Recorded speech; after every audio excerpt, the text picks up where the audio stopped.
Wordable contract. A wordable contract is a type of contract that can be cancelled or voided by one of the parties but is otherwise enforceable.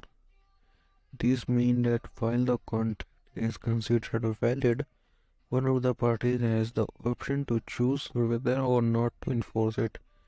इसका मतलब है voidable contract हमारे वो contract होते हैं कि मान लीजिए अगर कोई दो पार्टीज है और वो आपस में कोई कॉन्ट्रैक्ट कर रही हैं और बाद में उसमें से किसी भी एक पार्टी ने कह दिया कि हम ये वह कॉन्ट्रैक्ट कैंसिल कर रहे हैं क्योंकि हमसे ये ज़बरदस्ती करवाया गया है, इस कॉन्ट्रैक्ट में ज़बरदस्ती शामिल करा गया है, फोर्स देके, तो वो कॉन्ट्रैक्ट वर्डेबल हो जाएगा। वो मतलब वर्डेबल कॉन्ट्रैक्ट उसमें आता है।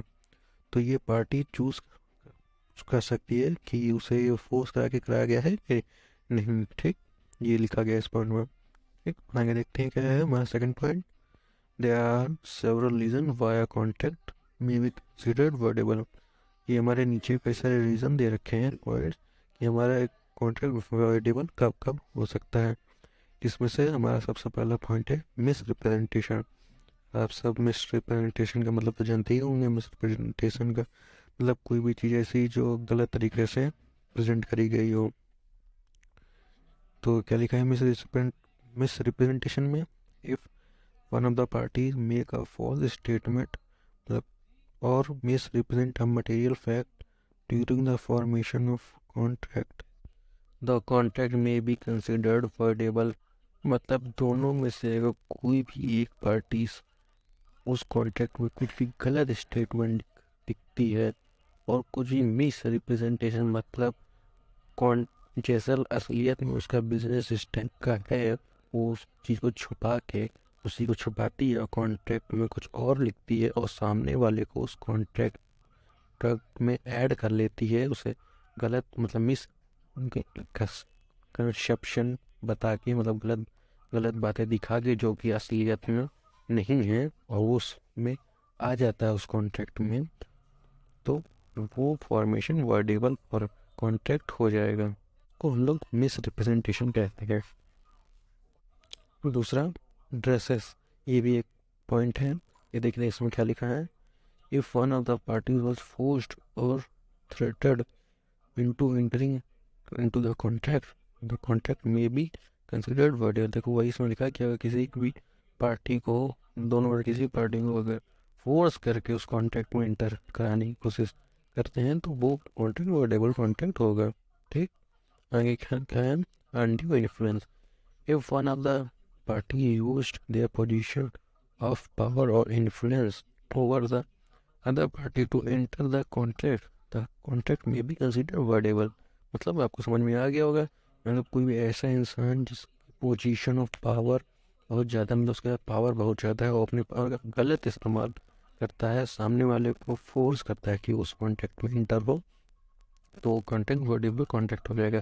ज़्यादातर आपने पिक्चरों में देखा ही होगा कि जैसे भी जो बड़ी पोजीशन वगैरह में होते हैं तो वो अपनी पोजीशन का फ़ायदा उठाते हैं, सामने वाले को फोर्स करते हैं कि अगर तुम ऐसा नहीं करोगे तो हम तुम्हारी फैमिली को मतलब फैमिली को ये कर देंगे वो कर देंगे। ये ऐसे फोर्स करता है जिससे कि वो डर जाता है और वो मान जाता है उस तरह, इस तरह का मान जाता है उस कॉन्ट्रैक्ट करने के लिए। इस तरह का आपने देखा ही होगा। तो वही होता है कि पावर का गलत इस्तेमाल करना, इन्फ्लुएंस करना उसे, इसका मतलब ये होता है। तो ये भी एक पॉइंट हो गया। अगर ऐसा भी होता है तो भी वो कॉन्ट्रैक्ट वर्डेबल होएगा। ठीक, आगे क्या है unconscionable terms। if the term of the contract are considered to be unjust or offensive the contract may be considered wordeable। मतलब उसमें कुछ भी ऐसी चीज़ नहीं लिखी होनी चाहिए जो कि पब्लिक के पॉलिसी के ये डेंजरस साबित हो, मतलब पब्लिक को नुकसान दे। इसमें कोई भी चीज़ नहीं लिखनी चाहिए, चाहे कोई भी कॉन्ट्रैक्ट हो उसमें कोई भी ऐसी चीज़ नहीं होना चाहिए जिससे कि पब्लिक को नुकसान की सब कॉन्ट्रैक्ट की इस में। तो इसमें भी वही चीज़ कही गई है। ठीक, आगे हमारा लास्ट पॉइंट बचता है, देखते हैं उसमें क्या लिखा है। It's important to know that voidable contract is different from a void contract. ठीक, वर्डेबल कॉन्ट्रैक्ट हमारा वाइड कॉन्ट्रैक्ट से अलग होता है, which is considered to be legal registered and without legal non-existent and without legal force. In case of verbal contract, the contract is considered valid unless and until it is worded by one of the parties. मतलब voidable contract valid होता है तब तक थी जब तक दोनों में से कोई भी पार्टी कह नहीं देती कि हमें ज़बरदस्ती फोर्स करा के इस कॉन्ट्रैक्ट में इंटर किया गया है, तब तक वो कॉन्ट्रैक्ट वैलिड होता है। अगर वो ऐसा कर देती है कि कह देती है कि हमें फोर्स करा के करा गया है, तो वो वर्डेबल उसमें आ जाएगा, वर्ड उसमें आ जाएगा कुल मिला के। और जब ऐसा नहीं होता है तब तक वो वर्डेबल होता है। ठीक, जब ऐसा नहीं होता है तब तक वो वर्डेबल होता है। वर्डेबल और वैलिड में अंतर ये है, वर्डेबल में आप किसी को फोर्स करा के भी इंटर करा सकते हैं, इनवैलिड में ऐसा नहीं होता है। अब वो बात बताते हैं कि कैसे करवाया गया, लेकिन जो तीनों में डिफरेंस है वो ये डिफरेंस है। ठीक, the term of contract are relevant law with dedicated consequence of such as voiding. देखते हैं जो भी नेक्स्ट कॉन्ट्रैक्ट दिए गए हैं वो सब वर्डेबल कॉन्ट्रैक्ट के इनफोर्सेबल कॉन्ट्रैक्ट। तो हमारा पहला पॉइंट क्या लिखा है इसमें, an enforceable contract type of contract that can not be enforced by the court due to certain legal requirement or deficiency. This means that even though the contract may have been entered into validity by the both parties, it does not have legal force and the parties are not bounded by its term. मतलब हमारे अनइनफोर्सेबल contract होते हैं जिसमें court किसी भी तरह का action नहीं ले सकती है, क्योंकि उसमें ऐसे लीगल रिक्वायरमेंट्स होते हैं और कुछ ऐसी डिफिशेंसीज होती है जिसकी वजह से कोर्ट कोई भी एक्शन उसमें नहीं पाती है। तो वही वो क्या चीज़ें हैं की वजह से ऐसा होता है और नीचे दिया गया है। देखिए हमारा सेकंड पॉइंट लिखा है, there are several reason why a contract में बी कंसीडर्ड अनइनफोर्सेबल। ठीक, तो हमारा पहला पॉइंट है lack of consideration. If there is no exchange of something of value between the parties, the contract may be considered unenforceable. मतलब आप समझे, मतलब अगर कोई भी दो पार्टीज है और उनके बीच कुछ भी वो एक दूसरे को जैसे कोई दे रही है, उसके लिए सामने वाला उसको कुछ देता है और ऐसा कुछ सामने वाला उसको दे रहा है लेकिन वो उसके लिए वैल्यूएबल नहीं है, मतलब वो उस चीज़ की वैल्यू नहीं कर पा रहा है जो सामने वाला उसे दे रहा है, तो ऐसे में वो लैक ऑफ कंसिडरेशन के अंदर आ जाएगा, जो कि एक वर्ड अनइनफोर्सेबल कॉन्ट्रैक्ट का ही पॉइंट है। मतलब अगर ऐसा हुआ तो वो अनइनफोर्सेबल कॉन्ट्रैक्ट हो जाएगा, वो कॉन्ट्रैक्ट अनइनफोर्सेबल होगा। ठीक, हमारा सेकंड पॉइंट है इलीगल सब्जेक्ट मैटर। क्या है, if subject matter of constitution is illegal, मतलब उसको जो ऐसा लिखा है जो कि इलीगल है, गलत, और कानून और लॉ की जो कंडीशन रखी गई है उनसे बाहर है, तो वो भी हमारा इनइंफोर्सेबल कॉन्ट्रैक्ट में आ जाता है। ठीक, अगला हमारा क्या है, lack of capacity. If one of the parties was not legal age, मतलब जैसे उसकी एज 18 के नीचे है और वो उस कॉन्ट्रैक्ट में एंटर हो जाता है, तो वो भी एक गलत मिस रिप्रेजेंटेशन हो जाएगा, मतलब वो भी अनइनफोर्सेबल कॉन्ट्रैक्ट में आ जाएगा। ठीक, और क्या लिखा है, ऑफ साउंड माइंडेड, मतलब वो साउंड माइंडेड होना चाहिए, अनसाउंड माइंडेड नहीं होना चाहिए, मतलब उसको सब चीज़ समझ में आनी चाहिए ये सब चीज़ें। और वॉज हंड्रेड जैसे when entering into the contract, उसे सब चीज़ें पता होनी चाहिए। नेक्स्ट पॉइंट लिखा है statute of frauds. If contract fall under the judicial laws statute of fraud, मतलब जो कॉन्ट्रैक्ट हो रहा है वो और अगर कोर्ट ने किसी भी इंसान के ऊपर कोई केस कर रखा है, कोई उस पर फ्रॉडबाजी का केस हो रखा है और वो कॉन्ट्रैक्ट में इंटर करता है, तो वो भी इसी में आ जाएगा इनफोर्सेबल कॉन्ट्रैक्ट में। ठीक, तो ऐसा नहीं होना चाहिए। आगे लिखा है इट इज़ नॉन रिटन, और अगर वो राइटिंग में नहीं है और does not meet other requirement condition, और जो लॉ की कंडीशन उसके अंदर नहीं आता है, तो वो भी अनइनफोर्स कॉन्ट्रैक्ट के अंदर आ जाएगा। ठीक, हमारा आखिरी क्या लिखा है point, In the case of unenforceable contract, the parties are not bound by its term and cannot seek remedy through the court. तो ये अनफॉर फॉर तो इसमें पार्टीज जो इसमें टर्म लिखे होते हैं उसमें बाउंडेड नहीं होती हैं, ठीक। इसीलिए कोर्ट किसी भी तरह का एक्शन उसमें नहीं ले सकती है क्योंकि तो ये होता है हमारा अनइन्फोर्सेबल कॉन्ट्रैक्ट। आपको समझ आ गया होगा अनइन्फोर्सेबल कॉन्ट्रैक्ट क्या होता है। तो चलिए अब हम बढ़ते हैं अपने अगले कॉन्ट्रैक्ट के बारे में, जो कि हमारा written contract. Written contract is a type of contract that is recommended in written form. मतलब जो written contract होते हैं वो ज़्यादातर written form में ही हो, ऐसा करने की कोशिश करी जाती है कि वो written उसमें लिख के करा जाए। And sign by the parties involve, और जितने भी लोग इन्वॉल्व होते हैं उस कॉन्ट्रैक्ट में उन सबके साइन उसमें हों, ये ज़रूरी होता है। This type of contract is consider to be more formal, ये ज़्यादातर यूज़ करा जाता है ये वाला कॉन्ट्रैक्ट, फॉर्मल उसमें ज़्यादातर यही यूज़ होता है। And legally binding then a verbal or an oral agreement, और ये यूज़ में आता है और सब इस लीगल में बाइंड हो जाते हैं, मतलब सब इंक्लूड होते हैं। Number 2 point, the written contract can take many form, मतलब रिटर्न कॉन्ट्रैक्ट हमारा बहुत तरह का हो सकते हैं, बहुत तरह के फॉर्म में हो सकता है, जिसमें कि हमारा पहला है अ लेटर, मतलब जो हम लोग एक लेटर लिखते हैं किसी को भी, तो वो भी एक तरह से रिटर्न कॉन्ट्रैक्ट ही होता है, ठीक। और हमारा इसमें आता है ईमेल, फॉर्मल एग्रीमेंट, ये सब इसी में आता है, ठीक। आगे, the specific term and condition of a contract are laid out in writing, मतलब जितनी भी सारी टर्म एंड कंडीशन होती हैं वो सब उसमें रिटन फॉर्म में उसमें लिखा होना चाहिए, ठीक। Including the obligation of each parties and the consequence of a breach of contract, ये उसमें ये भी लिखा होना चाहिए कि क्या पार्टीज कर सकती है, मतलब उसमें वो लोग क्या क्या कर सकते हैं और क्या नहीं कर सकते हैं, वो सब उसमें ऑब्लिगेशन मतलब ये सब लिखा होना चाहिए। और अगर वो लॉ के अंडर जो चीज़ें हैं उससे कुछ और करते हैं, लॉ के बाहर कुछ चीज़ें करने की कोशिश करते हैं, उस कॉन्ट्रैक्ट को ब्रीच करते हैं, तो क्या हो सकता है वो सब उसमें लिखा होना चाहिए, ठीक।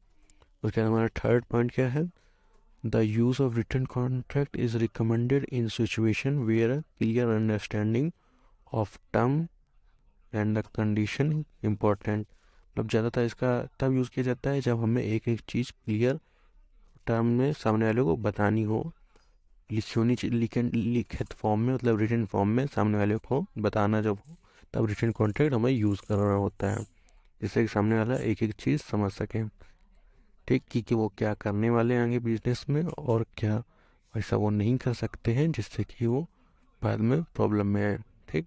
आगे इसमें लिखा है such as in the sales of good, इसमें यूज़ होता है transfer of property or in provision of service, इन सब में यूज़ होता है, ठीक। Written contract provide a clear and comprehensive record of agreement, और ये एक तरह से हमारे पास रिकॉर्ड बनाए रखने में मदद करता है। रिटन फॉर्म में अगर कोई भी आपके पास चीज़ है, आप उसे कहीं अपनी फाइल में रख दीजिए, बाद में कभी ज़रूरत पड़ रही है तो आप उसे दिखा सकते हैं क्योंकि वो रिटन फॉर्म में आपके पास रहेगा, है ना। तो इसलिए ये रिकॉर्ड बनाने में भी मदद करता है। And reducing the risk of misunderstanding और डिस्प्यूट, बाद में आपको किसी भी दिक्कत में आने से फंसाता है, रिस्क कम होता है, बाद में हम ये दिखा सकते हैं कि ये देखिए हमारे पास कॉन्ट्रैक्ट, इसमें ये चीज़ें हमारी लिखी हैं, हम इसके अंडर ही काम कर रहे हैं, ठीक। इसलिए तो ये रिस्क को कम करती है।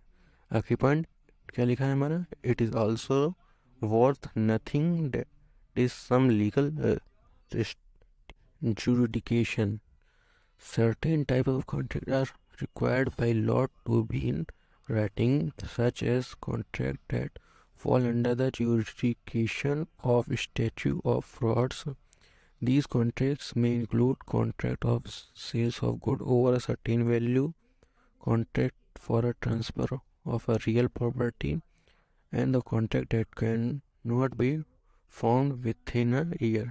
मतलब ये ऐसी बहुत सी चीज़ें हैं जिसमें जो जुरिडिक्शन मतलब कोर्ट ये कहता है कि ये सब चीज़ें रिटन फॉर्म में होना ज़रूरी ही है, ताकि आप आगे किसी भी जब आपके साथ कोई फ्रॉड हो तो कोर्ट को आसानी हो फैसला लेने में। इसलिए आपको इस तरह का कुछ भी सेल्स ऑफ गुड और ये जो ट्रांसफ़र ऑफ रियल प्रॉपर्टी वगैरह है, इन सब के लिए आपको जो कॉन्ट्रैक्ट यूज़ करें वो रिटन फॉर्म में ही हो, तो वो रिटन कॉन्ट्रैक्ट होता है। ठीक, ये होता है हमारा रिटन कॉन्ट्रैक्ट। आपको समझ में आ गया होगा रिटन कॉन्ट्रैक्ट क्या होता है। अब हम बढ़ते हैं अपने नेक्स्ट कॉन्ट्रैक्ट के बारे में, जो कि है हमारा ओरल कॉन्ट्रैक्ट। तो आइए देखते हैं क्या है हमारा oral contract. An oral contract also known as verbal contract. जो एक ओरल जो ओरल कॉन्ट्रैक्ट होता है वो हमारा एक तरह से वर्बल कॉन्ट्रैक्ट भी कह सकते हैं। ठीक, it is a type of contract that is agreed upon through a spoken communication rather than writing. ये मतलब लिखने के बजाय बोल के किया जाता है। ओरल मतलब कोई जो बोल के किसी से कुछ कह दे तो वो हमारा ओरल कॉन्ट्रैक्ट में आता है। ठीक, while oral contracts are legally binding, they can be more difficult to enforce than written contract because there are often less evidence of the term and condition of the agreement। वह चीज़ लिखी है कि अगर oral agreement है तो written agreement से evidence कम होते हैं। मतलब आपके पास रिटन में अगर कोई चीज़ है तो आप उसको बाद में दिखा सकते हैं, लेकिन अगर आपने ओरली किसी से कोई चीज़ कह दी है तो आप कैसे उसको दिखाएंगे।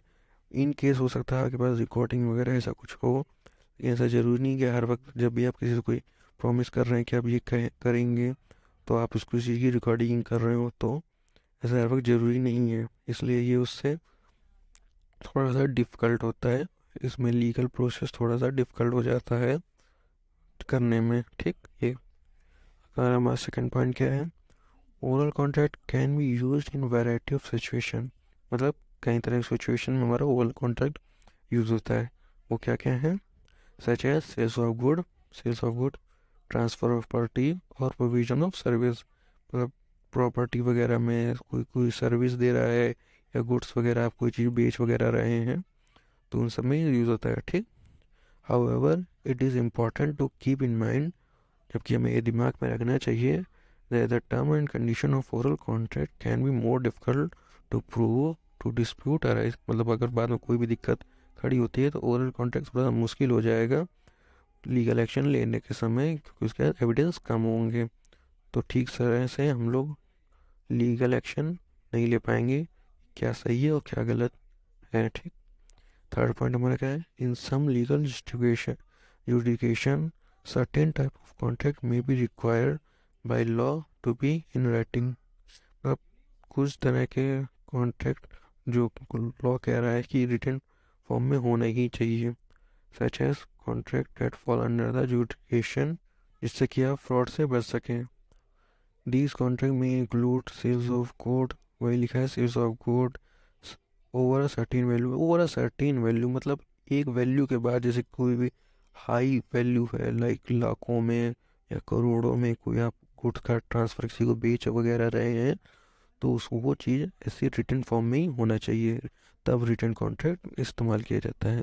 ठीक, contract for transfer real property and contract that can not be perform with in year, property वगैरह इसके लिए, और या कोई भी ऐसी जो कि 1 साल तक पूरा नहीं होता है उसके लिए। ठीक, हमारा फोर्थ पॉइंट क्या लिखा है, in order to increase the enforceability of an oral contract hmm it is recommended to have a clear understanding of term and condition of agreement. मतलब वही चीज़ कहा गया कि ओरल कॉन्ट्रैक्ट सही रहे हमारा, तो उसमें हमें क्या करना चाहिए, जितनी भी टर्म और कंडीशन मेन है तो वो ध्यान में रखते रहना चाहिए। Keep in record any conversation, जो भी किसी की चीज़ बात हो रही है तो हमें उसे रिकॉर्ड में रखना चाहिए, रिकॉर्डिंग के तौर पे हमें उसे रखना चाहिए। ये चीज़ हमें ओरल कॉन्ट्रैक्ट में ध्यान देना चाहिए। ठीक, और नेगोशिएशन डेट टुक प्लेस, और जो भी किसी से नेगोशिएट कर रहे हैं मतलब प्राइस हम लोग बार्गिंग वगैरह करते हैं ना, उन सब की वगैरह रिकॉर्डिंग वगैरह रिकॉर्ड वगैरह ओरल में मतलब आप रिकॉर्ड करके एविडेंस के तौर पर रख सकते हैं। ठीक, रिटन उसमें नहीं तो रिकॉर्ड करके रख सकते हैं, जो कि ओरल कॉन्ट्रैक्ट वगैरह में काम आएगा, क्योंकि रिकॉर्ड कर रहे हैं, सामने वाला कुछ बोल रहा है तो भी ओरली हो गया ना, तो ये अगर आप इसे रिकॉर्ड करेंगे तो ओरल कॉन्ट्रैक्ट में ही आएगा। ठीक, आगे क्या लिखा, एडिशन इफ पॉसिबल, अगर आप ये पॉसिबल हो सके तो ज़्यादा यही करना चाहिए, ठीक। It may be helpful to reduce the term and condition of the agreement, ठीक है, आपका रिस्क को वही कम करती हैं इसे, ठीक। Writing have the parties sign the document to create a clear and comprehensive record of agreement, तो उसमें वही कहा गया है।